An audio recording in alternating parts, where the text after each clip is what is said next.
জগৎ সংসারে খুব তাড়াতাড়ি পরিচিত হতে চান? পারবেন। খুব সহজ একটা পথ আছে। দাতা হয়ে যান।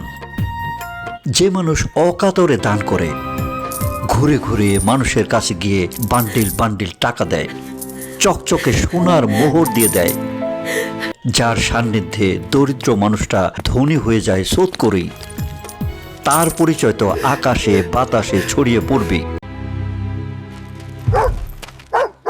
ধীরবংশ। খুব রহস্যময় চরিত্র এ যুবকের। দেখতে ভিনদেশী কোনো সম্ভ্রান্ত সন্তান। গরিব দেখলেই কাছে ছুটে যাচ্ছে, দু হাতে দিয়ে দিচ্ছে টাকা পয়সা সোনা গয়না। পরম মমতায় বলছে, দারিদ্র হটাও, ঘুম থেকে উঠেই ধনী হয়ে যাও। ওর কথাটা লোকারণ্যে ছড়িয়ে পড়ল। সবাই ব্যাকুল হয়ে গেল জানতে, কে সে, কি সে। ঘুমাও, উঠেই দেখবে দারিদ্র আর নেই, ধনী হয়ে গেছো তোমরা। কি উদ্দেশ্য ওর এ লাগামহীন দান দক্ষিণার পিছনে? বান্ডিল বান্ডিল টাকা দিয়ে দেয়। রাতের দরিদ্র সকালেই ধনী হয়ে যায়। আমরা ধনী হয়ে গেছি। ভাগ্য বদলে যায় অনেক হতভাগ্যের। যুবকের কাছে প্রচুর টাকা আছে, অঢেলো সোনা গয়না আছে, বোঝাই যায়। কৌতূহলী লোকজন একটা বিষয়ে খুব বেশি অবাক হয়ে গেল। এত এত টাকা পয়সা থাকা সত্ত্বেও থাকবার কোনো সুব্যবস্থা নেই ওই যুবকের। রাত হলে সে পাশের একটি পুরনো কবরস্থানে চলে যায়। গাছের গুড়ির উপর একাকী বসে থাকে অনেক রাত পর্যন্ত। এরপর একটা সময় আবার নিরুদ্দেশ হয়ে যায়। এসব কথা লোকজনের মুখে মুখে ফিরতে শুরু করলো। খবরটা পৌঁছে গেল কৃষ্ণনগর থানায়। উৎকণ্ঠার শেষ নেই স্থানীয় চেয়ারম্যান মকবুল মিয়ার। দুর্ঘটনার পূর্বাভাস, ওকে ধরে আনুন এখনই। কোটি কোটি টাকা আর বস্তা ভর্তি সোনা গয়না বিলিয়ে দিতে এসেছে বহিরাগত এক যুবক। জি স্যার, ৮-১০ কোটি টাকা বিলিয়েছে, সাথে সোনার মোহর বিলিয়েছে, কম করেও ৫ কেজি। মাত্র দুদিনেই। টাকা ছিনিয়ে নেবার অপরাধে না, এবার ধরে আনবো টাকা বিতরণের অপরাধে।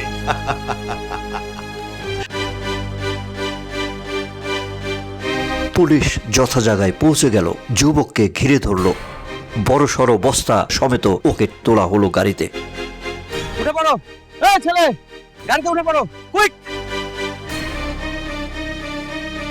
আমাকে নিয়ে একদম লাভ নেই ভাই, একটা দিনও ধরে রাখতে পারবেন না। একটা দিন দূরে থাক, ১ ঘন্টাও গেল না। কিছুটা দূর যেতেই পুলিশ গাড়ি থামাতে বাধ্য হলো, কারণ হঠাৎ করে লাপাত্তা হয়ে গেল যুবক। গাড়ির ভেতর থেকে কিভাবে যে হাওয়া হয়ে গেল ছেলেটা। কোথাও তো দেখছি না ওকে। নেই নেই, কোথাও নেই, কোনো দিকে নেই। পুলিশ একেবারে হতবাক, খুঁজলো এদিক ওদিক। সবার সামনে থেকেই ছেলেটা পালাইছে, টাকার গাঁটটি সহই পালাইছে। এই কথা কি অফিসার বিশ্বাস করবে? কোথাও তো দেখছি না ওকে। এখন কি করা যায়? পাগল হবার অবস্থা হলো সবার। ঠিক এ সময় অদ্ভুত আরেকটা কাণ্ড ঘটল। ধান ক্ষেতের ভেতর থেকে দৌড়ে আসছে একটা ছাগল। ওই যে টাকার থলেটা, ওই যে ছাগলের পিঠে টাকার থলে আসছে। অবাক কাণ্ড। ছাগলের কাছেই যুবকের সেই কালো থলেটা। কিভাবে সম্ভব? অবাক কাণ্ড, পেয়ে গেছি। তবে কয়েদি হারিয়ে গেলেও ফিরে পাওয়া গেছে টাকার থলে, সাথে একটা আস্ত ছাগল। পুলিশ এতেই খুশি থাকলো। ছাগলটা ধরে গাড়িতে তুলে খুব দ্রুতই যাত্রা করে দিল আবার। তবে সে খুশি স্থায়ী হলো না, আবার ঘটনা ঘটল। এমন আশ্চর্য ঘটনা। কিছুটা যেতেই ছাগল এবার বানর হয়ে গেল। গাড়ি থেকে লাফ দিয়ে নেমে গেল বানর। ফুলের মালা গলে সেই বানর নাচতে শুরু করলো।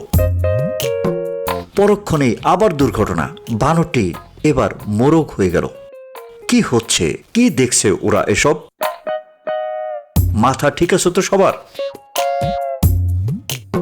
কখনো ছাগল, কখনো বানর, কখনো মোরগ, এরপর কি যে হবে। ঠিক এ সময় দুরবস্থাটা কেটেও গেল। একটু মজা করলাম। তোমাদের সাথেই যাচ্ছি আমি, চলো গাড়িতে চলো। মোরগটা যুবকের বেশে ফিরে গেল এবার। মানুষের উপকার করা খুব সহজ বলেই ভেবেছিলাম, সেটা তো একদমই না। তবে পুলিশ এবার ওকে কিছুই আর জিজ্ঞেস করলো না, কারণ খেপে গেলে এই যুবককে নিয়ে যাওয়া খুব একটা সহজ হবে না। ফলে তখনই যাত্রা করে দিল পুলিশ। থানার উদ্দেশ্যে উল্কার বেগে ছুটে চলল গাড়িটা। গাড়িতে যুবককে শান্ত রাখতে চুপচাপ থাকলো সবাই। ওসি সাহেব ওয়্যারলেসে সব ঘটনা আগেই শুনেছেন, সামনেই পায়চারি করছিলেন তিনি। শান্ত রাখতে হবে, কোনোভাবে থানায় পৌঁছাতে হবে, পরের জাদুমন্ত্র আমরা দেখাবো। ওসব ভেলকিবাজি একদম ভুলে যাবেন আমার মেহমান হলে পরে।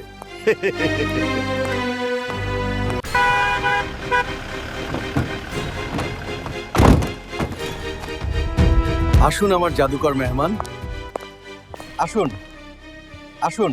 থানায় গাড়িটা পৌঁছলো। যুবক সোজা নেমে গিয়ে ওসি সাহেবের সামনে দাঁড়ালো। বলল, আমি সাপ, আমি সাপের দেশের রাজপুত্র, আমি ইচ্ছাধারী সাপ। আমি সাপ, আমাকে হাজতে বন্দি রাখা সম্ভব না। চেষ্টা করেও লাভ নেই, অনেক বড় লোকসান হয়ে যাবে আপনার। ওসি সাহেব ওকে আপাদো মস্তক দেখলেন, এরপর বেশ ভারী কণ্ঠে বললেন, এটা থানা, লাভ লসের কোনো ব্যবসা এখানে হয় না, তবে হিসাব নিকাশটা খুব পরিষ্কার করেই হয়। তোমার হিসাবটাও বুঝে পাবেন খুব শীঘ্রই।